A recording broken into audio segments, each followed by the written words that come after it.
Sharon Cuneta, spotted sa ABS-CBN Christmas Station ID sa grupo ng FPJ's Batang Quiapo.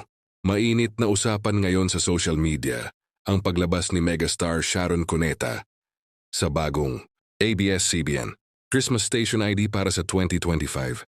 Marami ang natuwa ng mga kapamilya, network, ngunit higit na naging usap-usapan ang posibilidad na mapasama siya sa teleseryeng FPJ's Batang Quiapo na pinagbibidahan ni Coco Martin.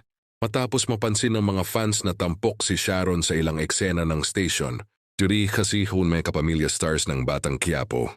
Nagsimula ang spekulasyon na posibleng ito na ang teaser ng kanyang pagpasok sa hit primetime series.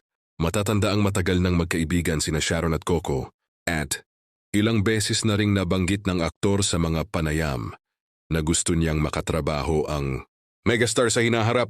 Kung totoo nga ang mga usapan, malaking dagdag star power ito sa serye na patuloy pa ring namamayag pag sa ratings at online views.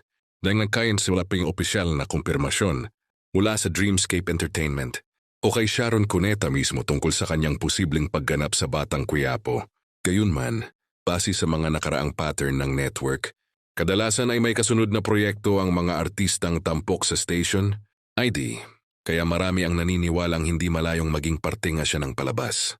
Kung sakaling matuloy, ito ang magiging unang sabak ni Sharon sa teleserye sa ilalim ng direksyon ni Coco Martin at tiyak na magiging malaking karagdagan sa lalong lumalakas na powerhouse cast ng FPJs. Batang Quiapo.